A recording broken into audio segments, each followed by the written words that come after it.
Bonjour à tous, je m'appelle Pierre, membre d'À nous la démocratie, un mouvement qui se bat pour plus de démocratie au niveau national, local et européen. Et dans cette vidéo, aujourd'hui, on va vous parler d'Europe. Parce qu'en 2019, il y aura les élections européennes, nous allons devoir élire nos députés européens. Et s'il y a bien un moment où ça vaut le coup de se battre pour plus de démocratie, c'est bien en ce moment. Alors pourquoi s'intéresser à la démocratie au niveau européen ? Et si on regarde les dernières élections nationales qui ont eu lieu ces derniers temps, à chaque fois, on voit qu'il y a eu une augmentation des scores des partis eurosceptiques, des partis anti-européens.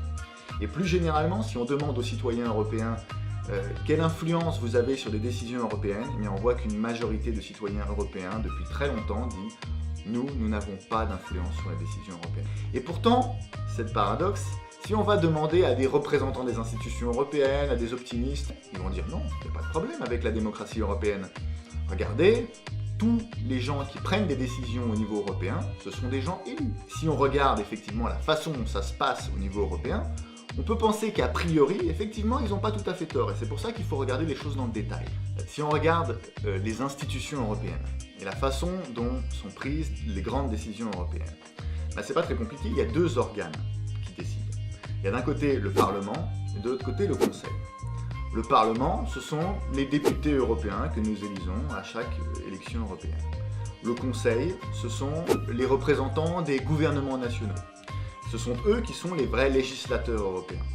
La Commission européenne, elle ne fait que des propositions.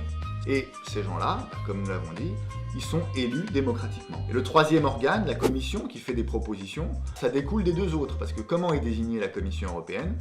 Grosso modo, par un accord entre le Parlement et le Conseil. Si on veut simplifier, le Conseil propose des noms et le Parlement vote l'investiture de la Commission, valide ces noms. Donc, ça ressemble à une démocratie nationale traditionnelle. D'une certaine manière, on pourrait dire l'optimiste représentant des institutions européennes, circuler, il n'y a rien à voir. Alors, comment réconcilier ces deux visions ? Pour comprendre pourquoi il y a cette contradiction, il faut voir qu'une démocratie, contrairement à ce qu'on dit parfois pour simplifier, c'est pas simplement un système où on élit des représentants. C'est un système où les citoyens ont de l'influence grâce à leur vote. Mais le problème au niveau européen, c'est que le rapport entre le vote des citoyens et la décision européenne est extrêmement indirect. Et c'est ce qu'on va voir à l'instant, ça fait que ce mandat que donnent les citoyens à leurs représentants, eh bien, ils peinent beaucoup à influencer réellement les décisions européennes. Alors, le problème principal au niveau européen, c'est un décalage. Le décalage entre le fait que nous, citoyens européens, nous votons dans des votes nationaux, mais les décisions, elles, sont prises au niveau européen. Nous votons pour des partis nationaux qui développent des programmes nationaux, des engagements nationaux. Et lorsqu'ils doivent prendre des décisions européennes, c'est pas évident. Alors qu'est-ce qu'ils vont faire ? Ils vont essayer de trouver des consensus entre eux, que ce soit entre partis ou entre États membres. Eh bien, ils vont essayer de diluer un peu les engagements qu'ils ont pris au niveau national.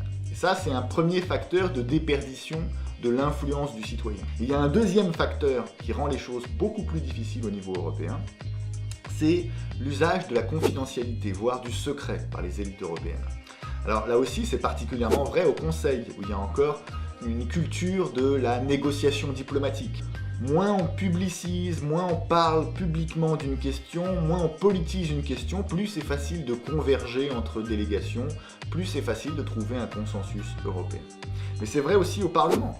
Entre 2014 et 2017, dans cet organe qui normalement est le lieu du débat transparent, public, eh bien il y avait, entre 2014 et 2017, un accord secret entre le principal parti de droite, le Parti populaire européen, et le principal parti de gauche, le Parti socialiste européen. Et cet accord, si vous posiez des questions aux membres du Parlement européen, ils vous disaient non, il n'existe pas.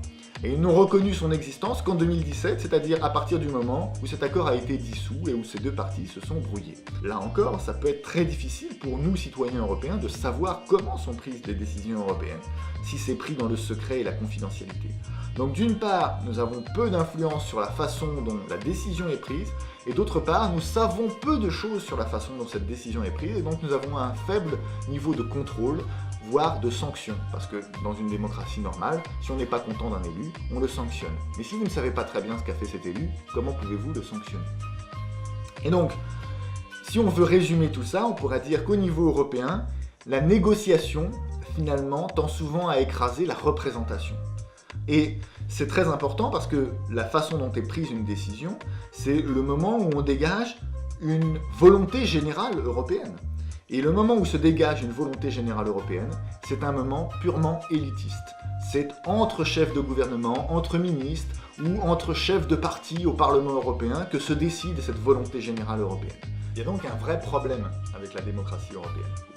Et nous, à nous la démocratie, nous pensons que cette situation ne peut plus durer. Parce que si on regarde les principaux dossiers, les principaux chantiers politiques, les décisions se prennent de plus en plus au niveau européen. Si vous vous intéressez aux questions économiques et sociales, ça va être sur la réforme de la zone euro que ça va se jouer, et sur la façon dont les budgets nationaux vont être encadrés par la réforme de la zone euro. Si vous vous intéressez aux questions migratoires, les enjeux migratoires, c'est un enjeu européen, on est dans des frontières unifiées. Si vous vous intéressez aux questions de sécurité et de défense, c'est de la coopération européenne en matière de défense qui décide de notre avenir. Si vous vous intéressez aux questions environnementales, climatiques, l'avenir de notre position climatique, c'est une position européenne. Donc sur tous ces enjeux qui sont des enjeux essentiels, les décisions, elles sont prises au niveau européen. Pensons, bâtissons une démocratie européenne. Essayons de faire en sorte que l'influence des citoyens soit renforcée sur les décisions européennes. Et c'est de ça dont on va parler dans les prochaines vidéos, c'est-à-dire non seulement les réflexions qui sont menées actuellement sur la façon de renforcer la démocratie européenne, mais aussi nos pistes de réflexion pour avoir in fine une réelle démocratie européenne.